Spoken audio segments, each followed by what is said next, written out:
But let's take Marilyn and Philly. She's got a question. We're on with Dr. Sunn Michaud. Hello. Hi. Hi. Listen, and this I'm a first time caller. I don't get Okay. Welcome. well, you might not say yay after you hear Well, me. no, I say But yay whether I agree with you or not, or you agree with me or not. You're a great, first time caller, great. so hi. Yeah, and I love your show. Thank you. I listen every day. Anyway, I don't understand why you all are fighting. First of all, this is not our fight. I'm sorry. Hmm. What's not And our fight? then What's not? this He this asked, what's this not the fight? fight is between the Jews and the Palestinians. Oh, This so Mhm. is pause. not Pause. Okay, let her do all of that, and then okay. So she says it's between the Jews and the Palestinians. Okay, Mhm. Marilyn, go ahead. okay. This is not our fight. Hmm. This fight is between the Jews and the Palestinians.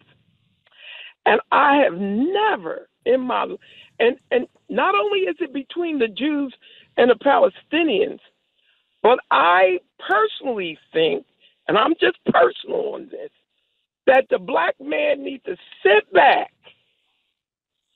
and watch this fight. We want to take up for Palestine when actually Palestine started this fight. And I'm not talking about the past or any of that. Nope, I'm not talking about. Well, I'm I mean, but you talking say about that with such confidence. To say someone started something and not talk about the past, don't you think that's a little short sighted, Marilyn? no, Well, no. We can no. yeah, I This mean, this is an action happened in March. You think that action just happened in a vacuum? Hamas was just no. feeling froggy that day? No, it hasn't. And I get it. God knows I do. Do you? Because But Do I you? feel like you don't get it. I feel like you're saying something here that doesn't take into account the League of Nations and that accord and the I mean, listen, there've been so many back and forths, and it depends on who you're listening to. So, first, I want to ask you, where do you get your information?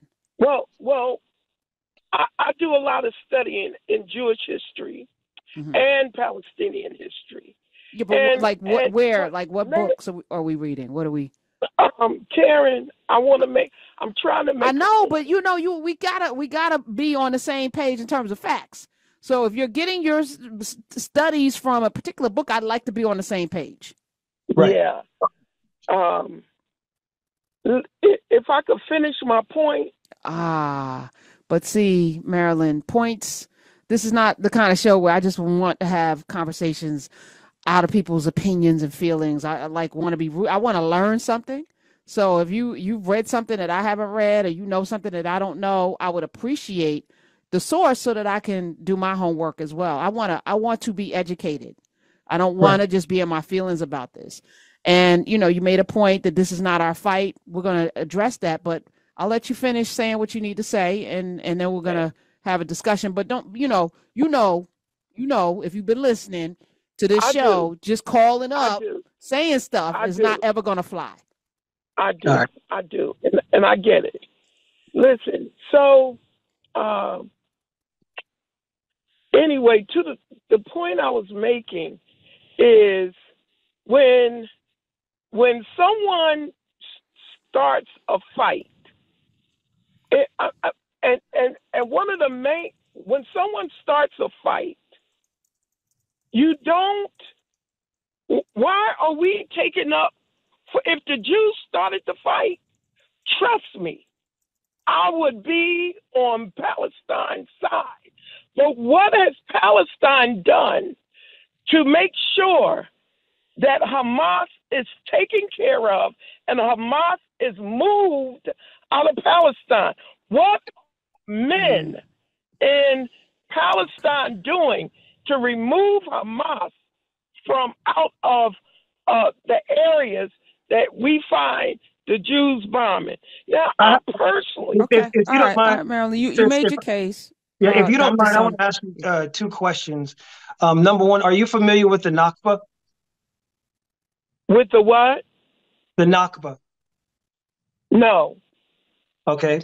Number two, Yeah. are you familiar with how how Hamas came into power in Palestine, the origins of Hamas, like how they were funded and armed in the first place? Do you remember the origin do you know the origin of Hamas? I have no idea. Okay, Okay. so let me make 2 points. And I'll start with the second one first. Hamas came to power because Netanyahu himself funded and armed them with dark money in order to be the opposition to the PLO. Are you familiar with the PLO? I am, and I believe that. Go ahead. Okay, so he created Hamas in order to undermine the PLO. They ran Hamas against the PLO as the moderates, and they wanted a democratic election for the people of Palestine to vote. Now, they ran as moderates and won the election, and that's what the people voted for. When you hear people say, oh, the Palestinians voted for Hamas, well, Hamas ran as moderates. There's still video evidence of them in the videos and in the literature that they put out that they were running as moderates, backed by Benjamin Netanyahu, who propped them up in order to undermine the established presence of the PLO. Now, once that happened, and the democratic election was run and Hamas won, the United States and Israel and even the UK then turned their backs on the Palestinian people and Hamas because they did not actually want them to be in power autonomously. So that's the first thing. You can't create your own opposition and then fast forward to October 7th, leading up to it, have all the intelligence tell you that they are training for an attack right across the fence where you can see them. You have all of the video evidence that this is what they're doing. Then when you allow the attack to happen and end up killing many of your own citizens because of the Hannibal Protocol, use that violence that was exacted upon you as of retaliation for 75 years of oppression and occupation since the Nakba, okay? And then say that that's the reason that you're going to engage in a demolition and basically disbursement project, which is what they're doing now. They are demolishing Palestine, displacing all of the people, and they're already making plans to build new places, new shelters, new homes, new businesses in the place where the Gazans were displaced. So if it was all about removing Hamas, then why would they have them in the north and then tell them to move down in order to bomb Hamas there? And they bombed all of the safety zones where they've wrangled those people now to the point where they're now all scrunched together in Rafah, being bombed there. Where is Hamas if the majority of your casualties are women and children? There's how many? Why isn't there a casualty report for them to show how many Hamas agents or soldiers or anything that they're attacking? If you're trying to save the hostages, why is it that to this day, right now, we currently have Hamas saying that they agreed to release the hostages? Yeah, we talked about this yesterday. Yes, a ceasefire, and they will release the hostages. They agreed to it, and you know what they got in return for their agreement to a ceasefire and to release the hostages? They got bombed again. The people were bombed again. And even when the hostages were released, when they tried to give Israel back a pair of old women that they couldn't take care of, they refused to take them. When there were Israeli hostages that escaped with their hands up in the air, waving white flags, Israel shot them dead. So does that sound like? I didn't see that. I didn't. Yes, so now yes, I have to. I gotta go. Yeah, please, because it's live radio. We got to fact check everything. Oh, I'll absolutely get that for you. Please, it's good because the standards are the same. But here's my issue, right? Marilyn, and thank you for being a first time caller. Thank you for listening. Thank you for calling. I want to understand why, in her estimation, this is not our fight. We should just sit back. And when she says our fight, she means black people. Black people should just mind our business and, let whatever happens, because that's not our problem. How do you see that, Dr. Sunn Michel? When you have Israel right alongside the UK and the United States and other governments manipulating the economy and funding terror and funding bloodbaths on the African continent, is that also not our fight? So, okay, well, maybe you're of the African American mindset, that the only thing that matters is African American affairs, and you don't care what happens over the water, even if the people are black. Okay, well then, in that case, does it matter to you how many of our police forces are actually trained by the IDF? How many of our police forces not only get tactics, but also weaponry, the ideas for weaponry and militarized police tactics from the IDF. When Israel is actively engaging in either bringing our their tactics over there, us going over there for training, when it's the Palestinians during most of the protests, it was the Palestinians who was giving us tips, our activist tips on how to wash out our eyes and the ways that we can get around some of the instruments that were being used against us, because they recognize it from having been used on them. And so when you have all of these ties, these businesses that are engaging in these practices, and then there's something I got to mention because I think it's really a really disingenuous argument. Now, everybody ain't going to admit it. Everybody ain't going to say it. But I know that I grew up. I'll only speak for what I saw. I'm not going to generalize or stereotype any other aspect of the Black community. I'll just speak for what I saw.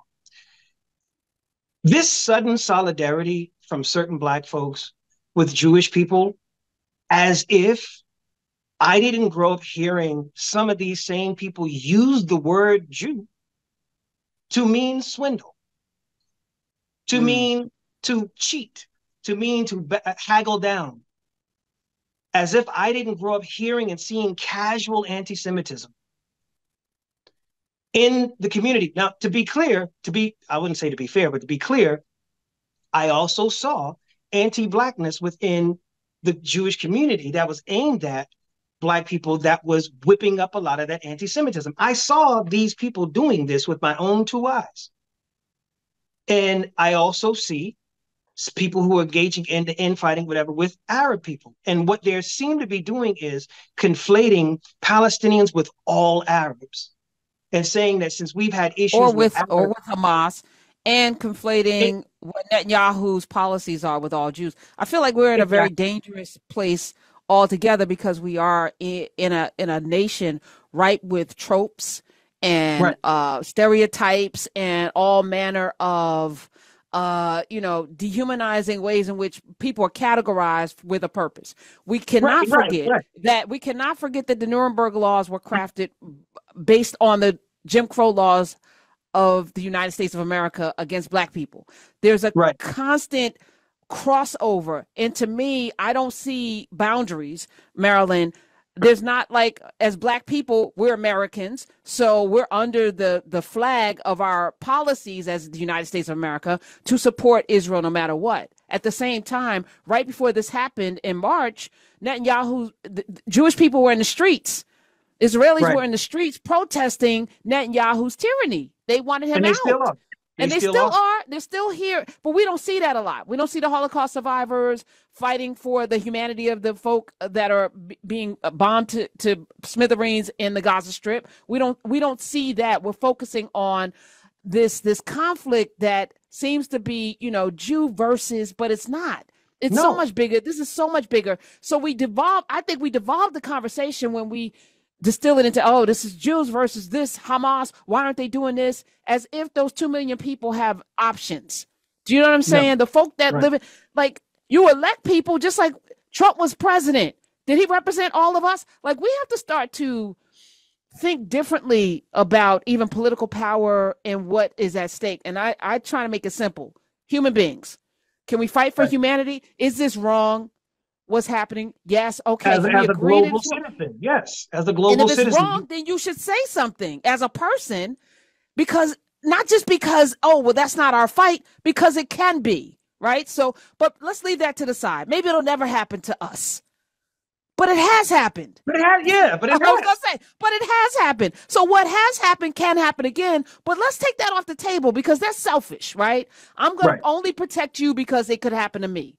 That to me is never a reason to get involved with protecting people or speaking up for people. And the one thing we do have in this country until November or January of 2025 is a voice to be able to say, this is wrong. So I started this asking the question because Macklemore is pretty popular. He put out a whole diss track, I guess, against the administration and what's going on in the Gaza Strip. And I appreciate it. Except for that line about, I'm never voting for Biden, because what's your choice? Trump? Not voting? Right. The part that I take exception with with the only part of that line that I take exception with is, for me personally, just me. I never tell anybody how to vote. Like, I don't get into the practice of telling people you should or shouldn't vote for this people. Even if I believe that you shouldn't vote for this person, I wouldn't tell them how to vote. I would simply lay out my evidence about whoever the parties are involved and let you make your own decision. I think that that last and final step as to whether or not you should vote one way or the other should be up to the person, and it should be something that a vote you can own. You need to own your vote. And so I don't have any problem with anything that any of the criticism at all. I'm the first to criticism. I mean, I currently have a video right now that had me up to my sleeves duking it out with, ironically, it wasn't really aimed at Biden. It was aimed at the process. But it was mostly Biden supporters who reacted, even though Trump supporters had the opportunity to react too. It was mostly Biden supporters that reacted. Many of them were disrespectful. That was the wrong tack to take with me. So they got what they got. But that being said, I don't think that as celebrities and people who have political status, and I think that what you do is give the information. You can lead them to the water. I just don't think you dunk their head in the water. I think at some point in time, you have to let them come to that conclusion on their own as to where how they should vote. Let's really talk about that, because 866-801-8255. I feel like there's a lot at stake in November. Right. I feel like we've been at an inflection point. I think the whole thing may crumble and wither away.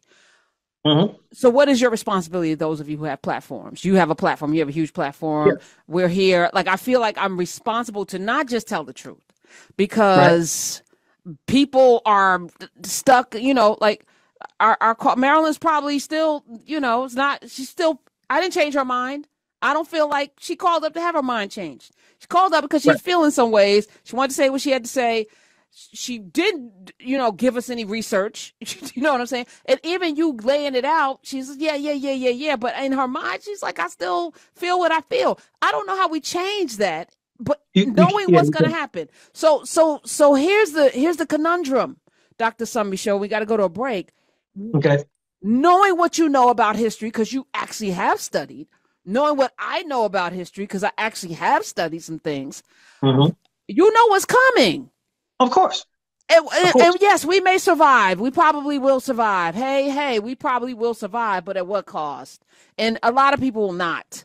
And are you okay with that? Are you okay with your decisions leading to the demise of other people? That's pretty much what I'm saying, including the folk in Gaza right now. 866-801-8255 is the number.